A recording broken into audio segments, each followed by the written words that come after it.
Okay. We want to welcome everybody back to this series that we have been doing called Relevant Conversations in the Current Crisis.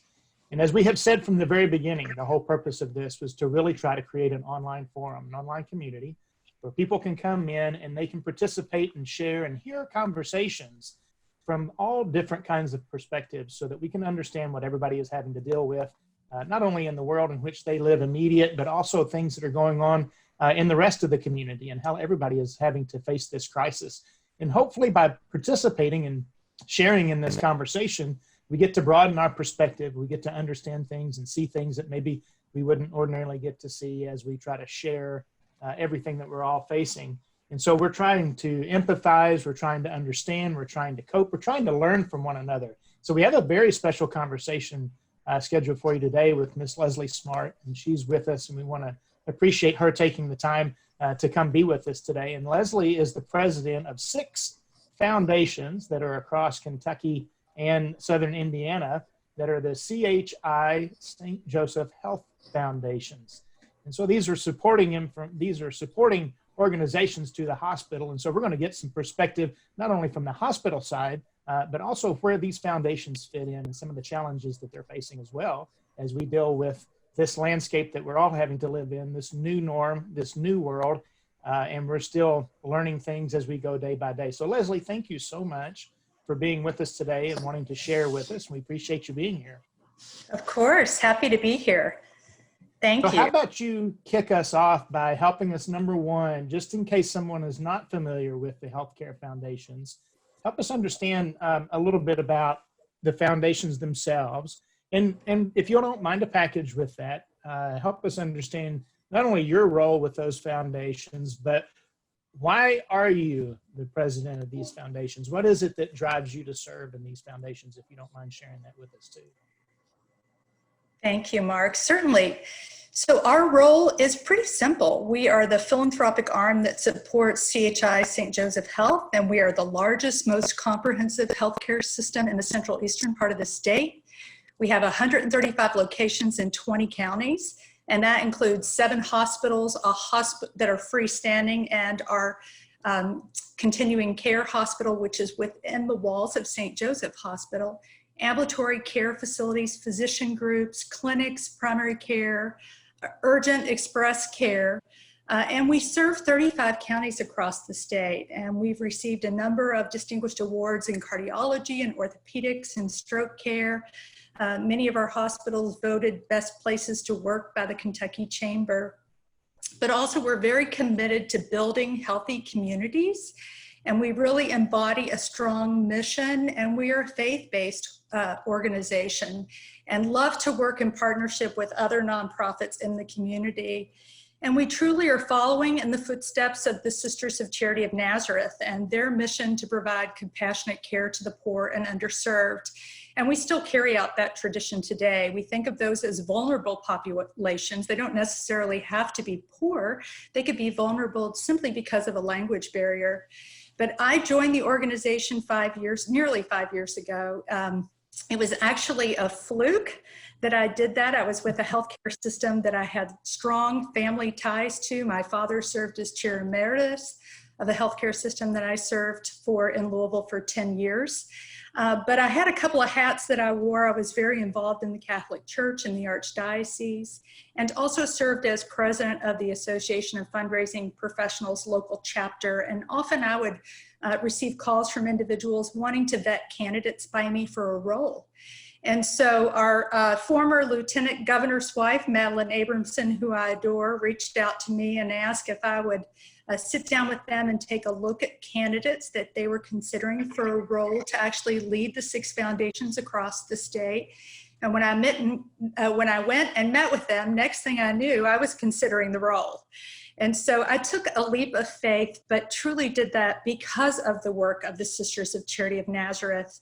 I had the privilege to serve on a committee to identify a woman, a statue of someone to be recognized in a public venue in Kentucky. There was not a woman in Kentucky, a statue that honored a legacy. And no one was more deserving than Mother Catherine Spalding. She, of course, was the founder the Sister of Charity of Nazareth, and she rose to that role at the mere age of 19 on the Kentucky frontier, really pretty astonishing. And I think about what they did was truly social work in Kentucky in its early days. And so we were able to honor her, and I really had a deep understanding about their commitment and their mission, and that is really why I feel like I've been called to serve. They opened our first hospital, the first hospital in Lexington, Kentucky in 1877, and that's St. Joseph Hospital. And I think we often talk about degrees of separation that we have from individuals, and I think there's so many Kentuckians that probably could tie their history back to Mother Catherine Spalding. They opened hospitals across the state, orphanages, high schools, higher education institutions. And so we certainly have a lot to thank them for. And it's our legacy as part of CHI St. Joseph Health. So the foundations, we have 5 distinct foundations that serve in the Central Eastern market, and a legacy foundation in the Louisville market. And the 5 fundraising foundations, we have over 100 community board members that serve on those 6 boards, and I'm so grateful for their leadership and their support. And I think so often, and I think it's become very obvious during COVID-19, that large healthcare systems are not necessarily for-profit. We are a nonprofit organization, and we rely on the community for philanthropic support to advance our mission and our work. And the healthcare landscape today is so different. My former CEO of our healthcare system used to use the analogy that it was like trying to fly a 747 and change the engine at the same time. And in my world of philanthropy, we use an acronym called the TOW, and that's the transfer of wealth that's going to occur over the next 50 years in Kentucky. And it's significant. It's $700 billion. And so if there's a positive in COVID, I feel like it's raised awareness that we are a philanthropic cause, that we are a nonprofit organization, and we do rely on the community for philanthropic support. Thank you, Leslie. And I have had the pleasure to get to know Leslie over the past 5 years, and I've been able to see firsthand kind of what these foundations do and how the support that they do for the communities and the hospitals that they serve.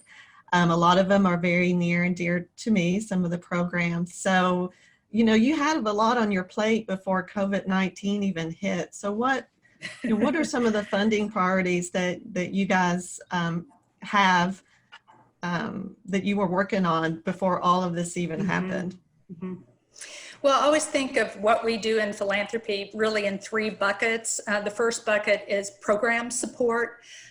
Then there's equipment and capital needs and research. Program support could mean patient financial assistance. And in fact, right now we're supporting a cancer patient who's homeless, who could not find a room in the inn in Lexington, and we're actually housing him over the next month in temporary housing, and we're working in partnership with Meals on Wheels to provide meals for him. In terms of program support, also scholarships for our employees. That's a very important piece of what we do. This is the time of year that our employees apply for scholarships. And what we know is when they advance their education, ultimately they're advancing the care that they provide. We have employee assistance funds that are available to employees at their time of need. And I know, Gwen, near and dear to your heart is our Yes Ma'am program, and that's a strong piece of what we do in terms of program support. Our Yes Ma'am program began in 2012. And it really came to our attention. We had a group of physicians that approached us that said, we're seeing too many women come to us with advanced stage breast cancer. And the reason is many have barriers to getting their regular screening, and they have to decide whether to put food on the table or to get their annual mammogram. And they said, do you think this is something that you can fundraise for? And our response was, yes, ma'am. And thus the program was born. And it's a really important piece to what we do. You think about the impact of breast cancer with women. 1 in 8 women will be diagnosed in their lifetime with breast cancer. And what we know is early screening and detection is absolutely critical. If you are early screened with breast cancer, 80% of those women are survivors today. So that program is incredibly important to us. I have to do a big shout out to Anna Taylor on our team, who joined joined LBX recently during COVID, flew out to Las Vegas right as it was just beginning to accept a $150,000 check. Half of those proceeds will benefit our program, half will benefit Susan Komen to support our Yes Ma'am program. So that's really important in terms of support, and we're very grateful to LBX for that. We're also working very hard. We actually were kind of ahead of the game as it relates to telehealth. Janelle Samuels leads our pre-development of our grant work, program development, and had been able to secure a significant amount of telehealth funding. One of our strategic goals this year for our system was to ensure that we had a telehealth cart on every single floor of the hospital, and the foundation's been able to provide that support. And then she just last week submitted a very significant grant related to telehealth to advance that. And of course, in light of COVID, our CHI medical group just recently started telehealth, launched that in terms of virtual care for current patients and new patients. Project Hope is a big initiative for us that we just actually completed in December. That was a $1.2 million fundraising initiative to support our Bardstown Flagey Memorial Hospital, a top 100 community hospital in the country, and a cancer program that began in 2010, and they were seeing about 12 patients a day. And today they see on average 55 to 60, sometimes up to 80 a day. So the expansion of the cancer center was critical, and that's something we've been focused on. And then I touched a little bit on the work of the Sisters of Charity of Nazareth around healthy communities, and we continue that work today around vulnerable populations. We were very fortunate to receive funding from Robert Wood Johnson and our CHI Mission and Ministry Fund to actually place community health workers in our clinics in Berea and London, and to screen for social determinants of health, because what we do know is that health outcomes is based on social determinants: food insecurity, housing insecurity, medication. So that's a significant focus for the foundation. And then I also want to mention a very significant project that we're working on right now and raising money for actively, and that is for a neonatal intensive care unit in London, Kentucky. The construction and equipment needs for that is $1.4 million. The workforce that will come forward with subspecialists to provide care for our tiniest patients is so important. And I know, Mark, I think you've got a video to share. Yes. So that folks can get a better understanding of what the day in the life of a NICU looks like and why this is so important. Yeah, let me cue that video up. I watched it earlier, and just to let everybody know, it's going to tug at your heartstrings. But we're gonna share that. It's a 3-minute video, and I think we should be able to have all the audio. And if you guys can just confirm that you can see that. Yes. Yes, looks good.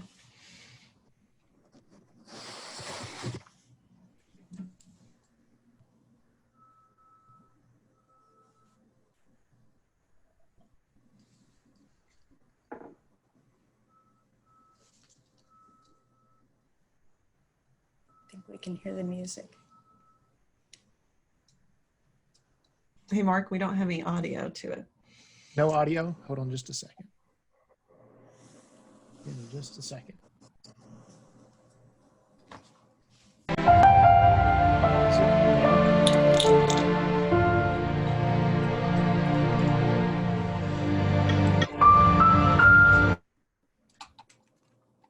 Hold on just a second. Let me start that over. Sorry about that. No worries at all. Let's back that back up. There's a couple of settings here that I just can't seem to get my head. Well, and while he's getting that queued up, sure. I will say, Leslie, I appreciate your comments on early detection of breast cancer, because I feel like I am kind of a poster child for that. I had an early screening and would not have been caught otherwise. And I wore my pink today for yes. Breast cancer survivors. So that program, it works. You know, those early detection and screening, it's so important to have that. So I think that's a program I definitely support anytime I can. Okay, I think I've got this right now. Okay. But I'm also glad that gave you an opportunity to say that, Glenn. So let's try it again and tell me if you hear the audio this time.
We're very grateful to Project Sweet Pea for providing that NICU video for us, and it's such an important cause. Of the 86 children that were transported from London, leaving their family and their support group around them at a time that should be such a wonderful experience. They were transported 90 minutes away to Lexington. 68 of those could have stayed in the London community had we had a neonatal intensive care unit. So it's an important project for us, and I appreciate the opportunity to share. But that's a perfect example of the mission work that we do every day at the foundation. And Leslie, you were just pulling at all my heartstrings today, because I had 3 NICU babies as well. So all of those images, I just feel like a little choked up after watching that, because they're all so familiar. And yes, when you can stay close to home and have that support system while you're going through that, I mean, I can't imagine those families in London that were having to transport their babies. And so that's an amazing program. So goodness, take a deep breath. With all of that going on, now you get thrust into a worldwide pandemic. And I know there's been so many amazing stories. You and I have talked about some of the things that have been done at the hospital level. The medical workers on the front line have been such a focus, deservedly. So I know you have some great stories to share about how you guys are supporting the hospital and their frontline workers. Mm-hmm. Well, believe it or not, I've not been in the child care business, but one of the first things we did as a team is jump in and to help arrange for child care for our employees, because that was a significant challenge, of course. And of course, we launched an emergency response fund. And we've really been overwhelmed with the amount of support from the community, not only for our emergency response fund, but also the in-kind donations. the dollars are so important. They've actually helped supplement childcare for our employees. We have provided a supplemental fee per day for our employees. You know, we have a number of employees whose hours, of course, have been flexed. And so access to that employee financial assistance fund that I discussed earlier, we've actually been able to provide support to over 100 employees. And then PPE, we're going through thousands of masks a week on our campuses, and that is so important. And grateful to, we've received over 200 in-kind donations, some significant ones. Toyota provided 5,000 face shields for our employees, which we're so appreciative of. Of course, the distillery industry has stepped up in such a big way with hand sanitizer. Beam Suntory provided a month's supply of hand sanitizer to us. And what we're hearing from our nurses too is they really love the product. You know, sometimes you use hand gel and it can be a little sticky, and this product is not. So the distillery industry may have a whole new market business line after COVID-19. And then just a few others. Willett Distillery provided lunches every single day for the month of April, 2,100 lunches that they provided to our Flagey employees. Easton Tap provided 1,250. Chick-fil-A had a mention of that last week, provided support over 1,000 meals. And then other incredible ways that I think our frontline employees have appreciated so much. The Kentucky Air National Guard flew two 130 transporters across Kentucky as part of Operation America Resolve. And they actually flew over St. Joseph London Hospital.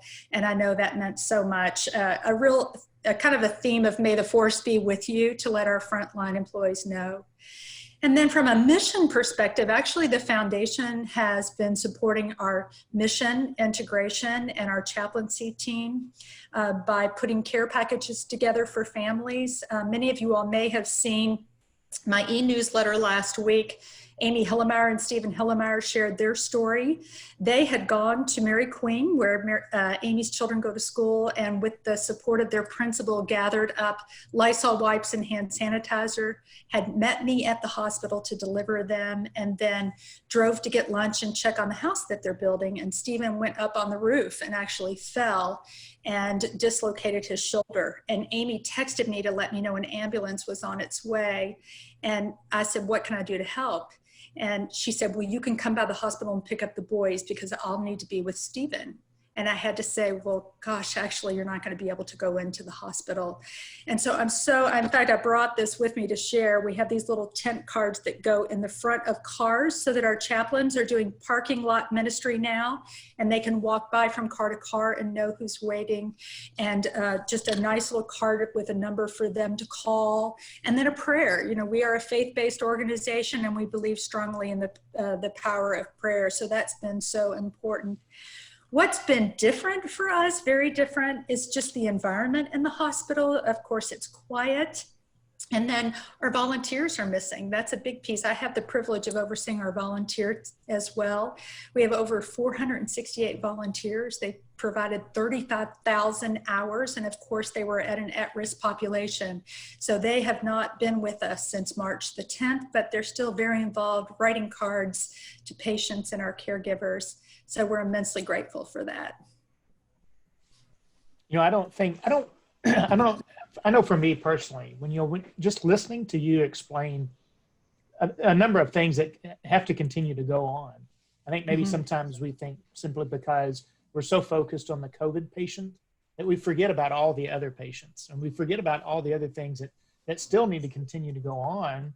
And so I'm grateful that you've raised our attention to that, because it is important to understand that these supporting services are needed not just for the COVID side, but to continue to support, as you said, even the vulnerable populations. Right. I think that's really, really, really important for us to understand, because to the extent that life hasn't been able to go on for a lot of people, life is having to go on for a lot of other people. So whether that's a dialysis patient, whether that's a cancer patient, or other patients that you guys are supporting, I really appreciate you bringing that, to our attention, because it's really, really important. The other thing, I'm going to try to share my screen one more time. So some of you, if you're driving down Harrodsburg Road, let's see if I can pull this one off. I'll do my best. So apologize for the first video. All right. So can you see my screen this time? Yes. Yes, we can see Okay. it. So you see if you're driving down Harrodsburg Road, if you we've been seeing the green lights across Kentucky. And though the green lights are what the governor has asked us to do as a result of those who have succumbed to the COVID-19 virus, but then you see this big blue light that's lighting up the hospital. So, or there's another picture that's kind of taking it from the other side. So explain what is the purpose and what's going on with the blue light here? So last week was National Nurses Week, and this week is National Hospital Week. And so we launched a program called Light It Up Blue for Health Workers. And so literally lit up every one of our campuses blue with blue decorations and flowers and banners and balloons. And the foundation provided a meal for employees last Thursday. And today is actually Donut Day, which we're providing. And and the theme with that is, don't you know how much we appreciate you? Probably not the healthiest choice, but it's okay to have a treat every now and then. And they're working incredibly hard. We are in awe of our healthcare workers and our mission teams and the work that they're doing on the front lines. They are really our true heroes, and it's why they're called to serve. So that's what all the blue is about. Team Kentucky. Okay. Team Kentucky. Okay, well. So we have green and we have blue. Yeah, I love it. That's really cool. You guys have a lot of events that you guys do throughout the year as, either hosting or sponsors. And oh my goodness, there's so many fun things that the community enjoys because of the events that you guys put on. And then of course, they're all for good causes to raise money.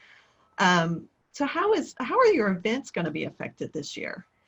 Well, interesting you should ask. We'd already rescheduled our June St. Joseph Hospital Foundation golf outing to August 17th, hoping that date will work. I was encouraged that the governor announced phase 3 of opening, and on July 1, they're going to allow 50 people. Now, we'll have to kind of wait and see what happens as we begin to open up the state. We hope we won't have to rescind some of those opportunities. So at this point, we've kind of got our fingers crossed, but we're also preparing ourselves. We may have to move to or shift to a virtual platform. These events are so important to the work that we do. We actually raised nearly $700,000 across all of our events across the foundations. So we're hopeful, but we're also working on a plan B. A Midsummer's Night's Run, which is an event that benefits our Yes Ma'am program. As you know, Gwen, is scheduled for August 8th. We're still on hold for that. I mean, when you think about that's 2 months and 2 weeks away. So we are seeing other nonprofits move to virtual platforms.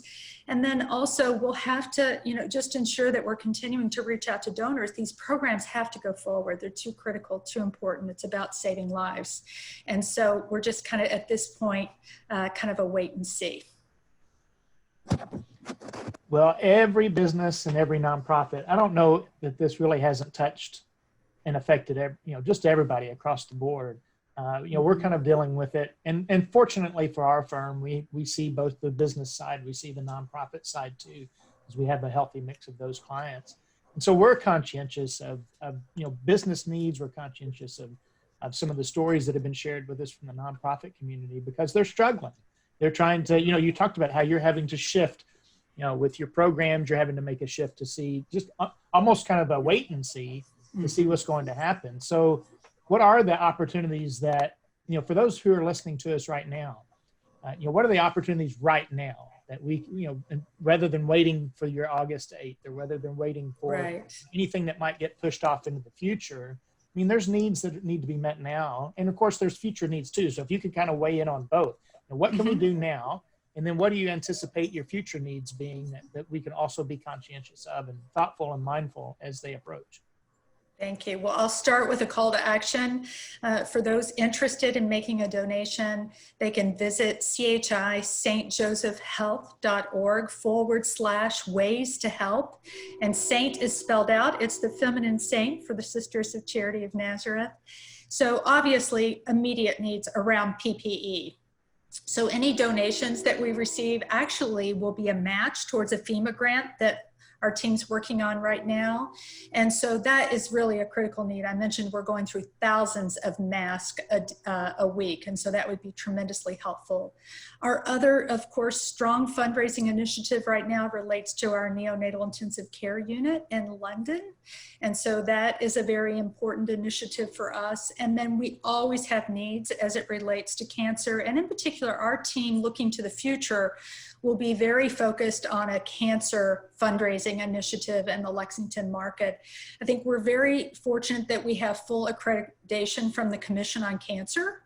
And we follow the highest quality and patient-centered care, but you all likely know that we announced a recent partnership with Cleveland Clinic.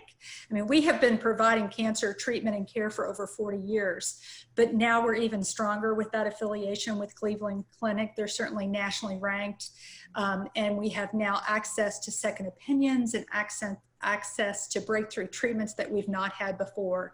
So together we're stronger in cancer. So if there's any individuals listening today that have a particular interest in cancer, our team would love to have the opportunity to sit down with you and talk about what we're doing to advance that care.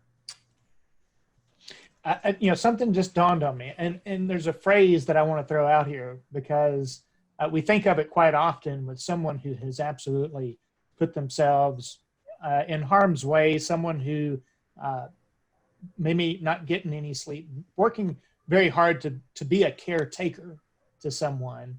But of course, you know, there's the phrase that even the caretaker needs a caretaker. So you mentioned volunteers earlier that have had to be sidelined at least from the hospital. Mm-hmm. And they're continuing to participate. I think you said also in writing notes. Is that? They've been phenomenal. Yes, they are writing cards to patients and care workers. Also, they're making pocket prayer quilts. And this is near and dear to my heart. I lost my mom a year ago in May this month. And it was so comforting to her. So they're a little pocket quilt, and inside is actually a wooden heart. And there's a message from our volunteers offering encouragement and prayers for a patient in the hospital. And I know it provided immense comfort to my mom. So they're making pocket prayer quilts. They're also making handmade masks. And even though we're not using those in a clinical setting, for visitors on our campus, they certainly are available to them. And of course, we're trying to be good Kentuckians. I'm so impressed with Governor Beshear, who U.S. News and World Report is ranked as the #1 governor in handling this crisis. Yay, go Team Kentucky. And so, of course, he's encouraging all of us as we begin to open up to wear masks. And so we're very grateful to those masks that we have available for visitors on our campus. So are there opportunities for us to, you know, for anyone to try to help supply these volunteers with some of the materials that they need as well? You know, to continue to do this good service? The most important thing for us, I understand there's some real challenges to access, of course, inventory, elastic and things of that nature, but outright donations at this point for us in terms of PPE is the most critical need that we have. Most critical. All right, very good. The other thing, let's since we're talking about that, just to kind of encourage everybody, Gwen and I gave an update, you know, when the CARES Act first came out. Mm-hmm. And certainly there's some wonderful provisions about the CARES Act. It's definitely aptly named. And you know, one of the things that I know that you're conscientious of as well is kind of the new opportunities for donors through this CARE Act. And there's one huge opportunity for those who are really philanthropic, but even for the ones, you know, even for those who may not have as much of a means, there's a couple of things here that we can bring to everybody's attention. And of course, you had one in mind, so I want you to share that one if you don't mind. Sure, I'll share a couple of them because I think it's so important. And of course, the CARES Act, it's a $2.2 trillion stimulus package that offers some opportunities as it relates to charitable giving in terms of incentives. And so the first one is temporary universal charitable deductibility. And so taxpayers don't have to itemize their deductions. They can take a one-time deduction up to $300 for their gift. And that provision is intended for 2020. But I think in the tax bill, it says beginning 2020, and they do not include a sunset date. So we're kind of hoping that extends beyond this period of time. But certainly that's an incentive for folks. Also, it suspends the 60% adjusted gross income limitations for individuals on charitable giving for 2020. And so individuals typically can only take a 60% of their adjusted gross income. And so that will change. There'll be no limit on those cash contributions that are fully deductible, which is really important as well. Also, it's going to increase the cap on corporations, what they can deduct from gifts. It was 10% of taxable income, and now it's going to be 25%, which I think is very helpful. And then it also waives the 2020 requirement on minimum distributions from retirement plans, such as pensions and 457s. Actually, that kind of reduces the incentive for donors to make gifts to their IRA, but those are certainly some enhanced giving opportunities overall for folks to encourage giving and to support nonprofits.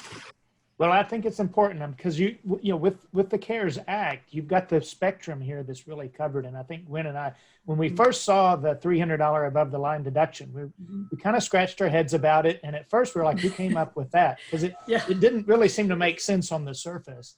But I really think it was to encourage all of us to take a step back and to think about what everybody's needs are.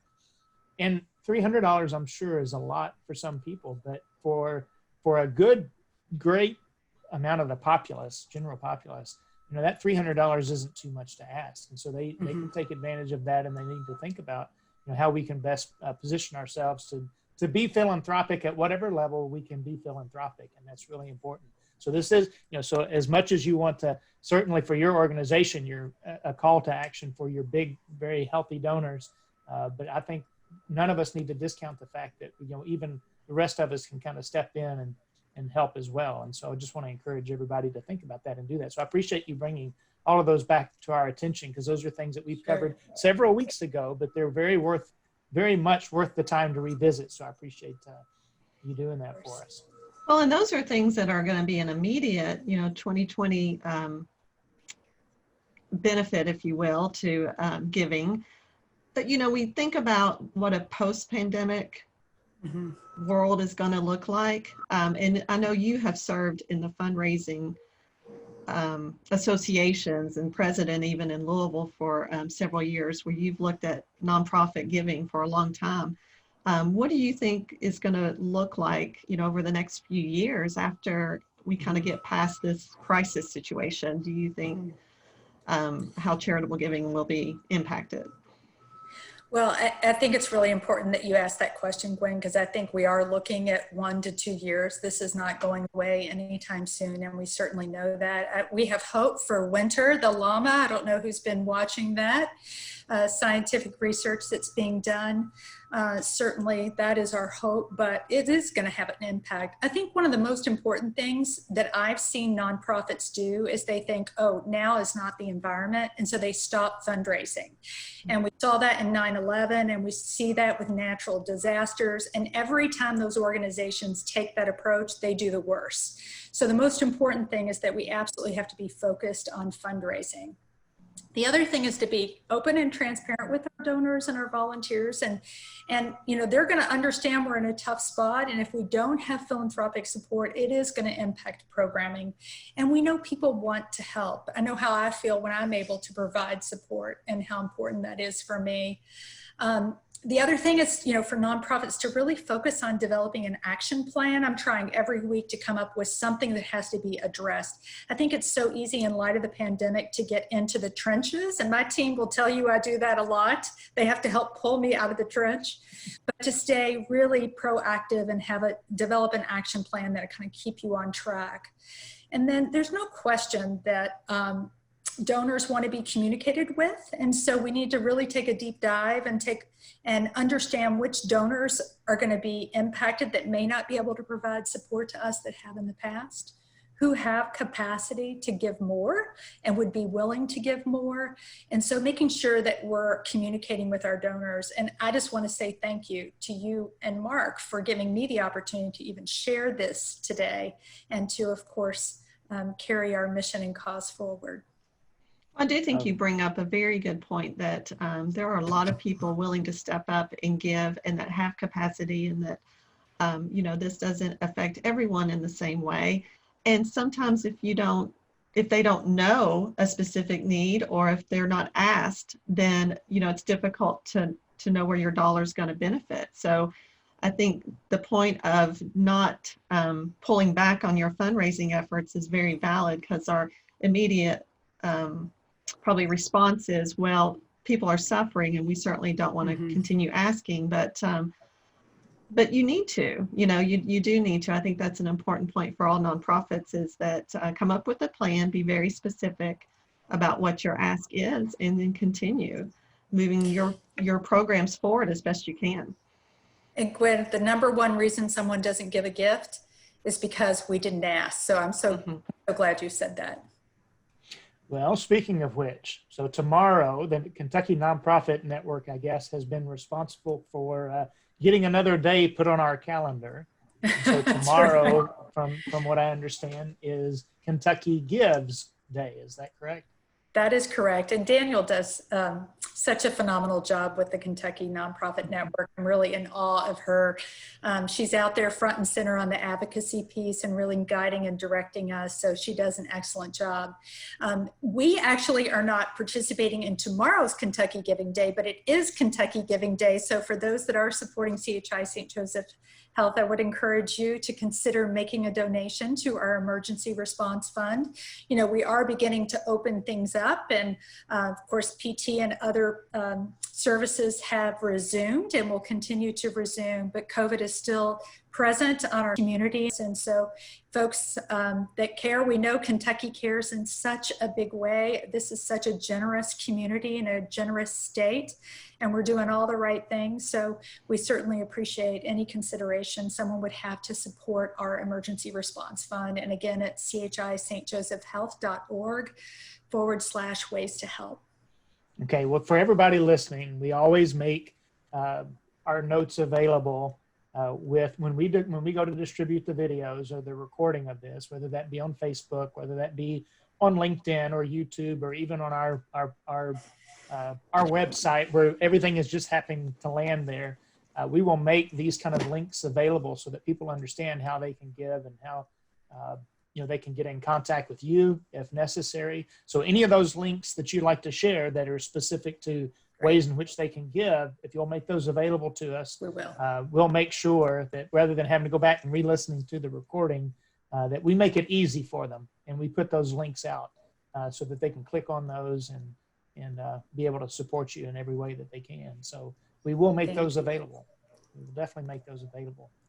Anything else, Leslie, that you'd like to share? I know we've covered a lot of territory, but... Oh, we have. I know. Just, I think it's refreshing to know that we're beginning to look towards recovery and reopening. This week our outpatient elective surgeries are restarting, and I think I've been so impressed with what we call Command Central in the hospital and the measures that they're taking around safety. They have such an incredible focus on safety. And of course, we have a new procedure. You have to get COVID-19 testing. It's required 72 hours before any sort of elective surgery. But we are moving onward and upward and looking for the best for Kentucky. Yeah. Well, we certainly have had some of the most challenging days over the last, I guess we're now up on 8 weeks of having really been into the throes, I would guess, of this COVID-19 situation.